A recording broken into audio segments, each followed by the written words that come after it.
They tries to fight it out, but he's gonna bleed down. I gets a kill. Nexus over there. FlyQuest reverse sweep CLG and put Altec and the rest of the team all the way to Vancouver. Crazy end to a crazy series there. 5 games between CLG and FlyQuest. Hello, everyone. I'm Dash here with Jat and Zyrene for another episode of NALCS Tonight. Playoffs edition, I guess. Yeah. So we're going to break down both series that took place this week, starting with the one that we just left. CLG versus FlyQuest. 5-game series, reverse sweep. FlyQuest into the semifinals against TSM. Jat, I got to hear a lot about what Zyrene thought about this series, so I want to hear from you. We've seen it before. It's just a reverse sweep. It's just a classic reverse sweep. Man, this was insane, actually. The first game could not have started worse for FlyQuest. This was 22 kills to 1, a 25-minute victory, and FlyQuest looked absolutely hopeless. CLG then picks Mundo and steamrolls them again. You're thinking, all right, I guess FlyQuest just could never recover after that mid-season dip they took. Yep. Time to go home. But that's not the case. They got something to prove here, Zyrene, and it really did. So much of this series felt like it revolved around champion select and the evolving meta within the series itself. It was so interesting because at first, like I went over on the desk where they didn't really have much engaged for FlyQuest. Then they started freeing up Moon. Then they actually got their hands on Rumble and Talon, and they started adding more things to the ban list for both teams as the series progressed. And the final game was the first time Rengar wasn't picked, or I was banned away, and then they ended up going for comfort with like Evelynn, Talon. We had Camille, we had everybody running around on stuff that they thought they could win a Game 5 on. A lot of really exciting stuff, and we saw also, too, you had an opportunity to do the shot calling stream along with Smoothie and Meteos for the first couple games. Did you, since we actually didn't have the opportunity to watch that stream, what kind of insights did you maybe pull from them about this series and those 2 shot callers specifically? Yeah, so we covered the first 2 games, and in those games, you really got to see how well CLG blocks your vision when they make roams. So specifically the Aurelion Sol game, they never let wards accumulate where he was going to be making his roam path. So every time he was who was in the bot lane, he just appeared there, and it was almost a total surprise. But we didn't get to see FlyQuest doing well, so no insights from there. You're only analyzing the 2 games where they got completely smashed. Pretty much. But it was really interesting to how that entire series kind of turned on a dime, and a lot of it was, starting in Champion Select, unlocking players to do a little bit more throughout the series, and then ultimately came down to a very scrappy Game 5 where it came down to a single fight to determine it all. I mean, I was tracking Twitter right after the series ended, and every single person who was involved in that series was like, whew. Yeah, exactly. That's about all they could say. Yeah, there were some throws, too. Darshan should not have died in that solo situation. Stixade tried to make the hero play. Everyone wanted to make the big play towards the end of the series, and only a few people could. Even the Elder Drake fight at the very end, the Elder Drake wanted to make a big play. He didn't want to die. He actually hit his leash limit. Elder Drake actually has patience, much like jungle camps do, but you don't see it. So it resets so many times. It started healing when all the junglers went in for the smite, so it became absolute chaos. Chaos. Won. FlyQuest comes out on top. This means they're on a crash course to meet TSM in the semifinals. Sight sets on finals, of course. We heard from Lemonation at the beginning of the day. They want to cement themselves as gods among the NALCS, but they got to get through this team to do it. Yep, and this team looks like it has fantastic solo laners, and going up against FlyQuest, it'll be really tough. We know that they take some lane deficits, but TSM just, they're the #1 team for a reason. Yeah, I mean, FlyQuest lost both of their sets against TSM in the regular season. TSM, while they did drop a lot of games, is still very comfortably in first place compared to the shakiness that is FlyQuest that just happened in this quarterfinal. If I had to pick, maybe one area in which FlyQuest does get the better of TSM, it would be to the effect of TSM plays a similar style to most other NALCS teams. They just play it better, right? The kind of standard meta. FlyQuest is one of the few teams that I feel like has the opportunity at any point to break that meta. Now, we've seen it be successful and unsuccessful throughout the regular split. But if they are going to find success against TSM, it might come in the way of either crazy picks or some really bold calls. Like the Baron call that we saw in Game 2 today didn't work out for FlyQuest, but they definitely have the potential to make decisive calls and win off the back of high shot calling. Yeah, I think that both these teams do make bold calls at times, but FlyQuest are the ones that'll put all the cards on the table, whether it wins them or loses them the game.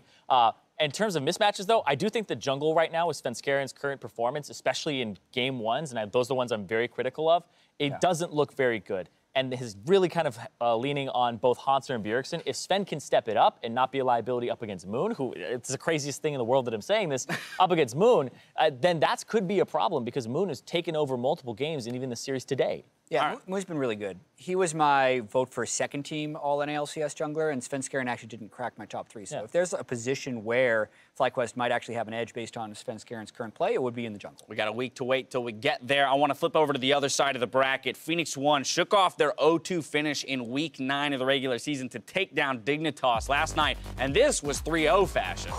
Yeah, Phoenix 1 smashed them in this series. I don't know what to Game expect. 1 was definitely very close.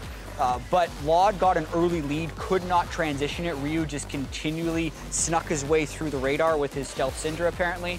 And beyond that, the series was over. The rest of the games were not very close. Yeah, Ryu just smashed over and over again, whether it was through the lane, but it was mostly like Laud didn't get to play League of Legends at all that day. Hopefully his radar is fixed because, oh my God.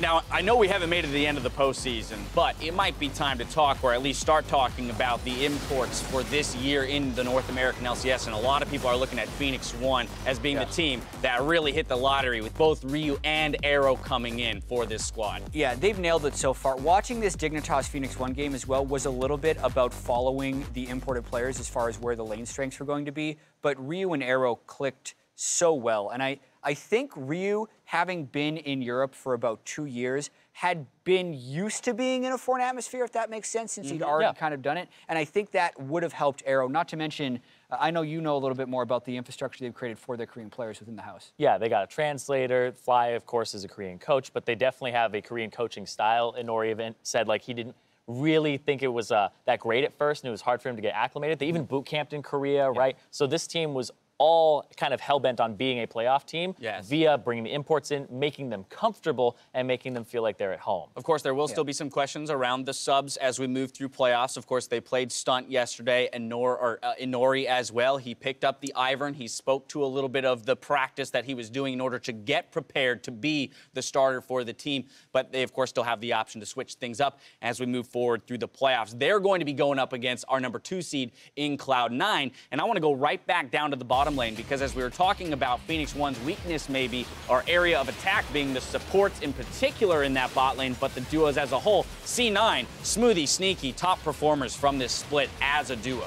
Yeah, I got to talk with Smoothie a lot today as well, and he just seems really in his element on this Cloud9 team. He's very confident. The team listens to him, which is a hard thing to do sometimes when you have these teams that have these big-name imports like Impact or even Jensen. The fact that these guys listen to Smoothie when he's making the right call really adds a lot to that team, and it shows in their play. And Smoothie, like, in my mind, it's so crazy because this guy went from being in Challenger to being on TDK, auto-relegated 10th place team, picked up by Liquid, subbed out after 1 game for Matt. Immediately out of And then they got picked up by Cloud9 and they groomed him, and now he's just this incredible support that got the first NALCS pro support. The supports in this so good. series have had a bit of a journey. I mean, Stunt locked in Rammus accidentally in Challenger. Oh, yeah, we're going the full journey. Yeah, we're going way back. Journey Going way here. back. Recovered to be on Team Dignitas, where he only got to play 3 games in the first half And of the then get split. replaced. Now he's in the semifinals against Cloud9, right? Yeah. Playing with Arrow. Now he's the 3 seed in the That's a semifinals stroke up a lot. against Cloud9. And while we talk about the bot lane and the sub options for Phoenix 1, we can't forget there are sub options on the other side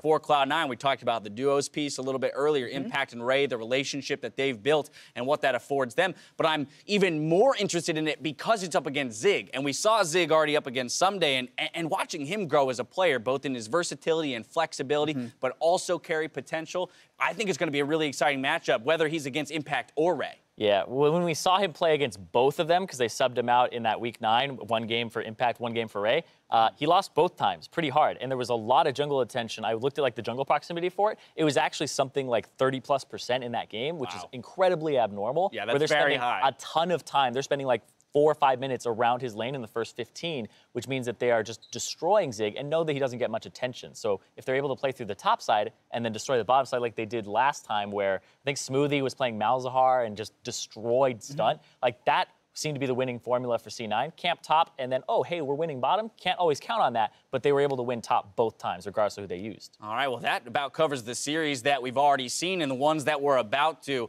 And so that's going to do it for the show for the most part. I got to ask you guys, though, how you're feeling about the way that the playoffs in North America have already I want to know about shake this, out. because the FlyQuest, we were waiting for him to turn back into a pumpkin. It was like, these guys are not legit, right? Like, Balls, that guy in the top lane, is he still going to be a liability? Twist ending.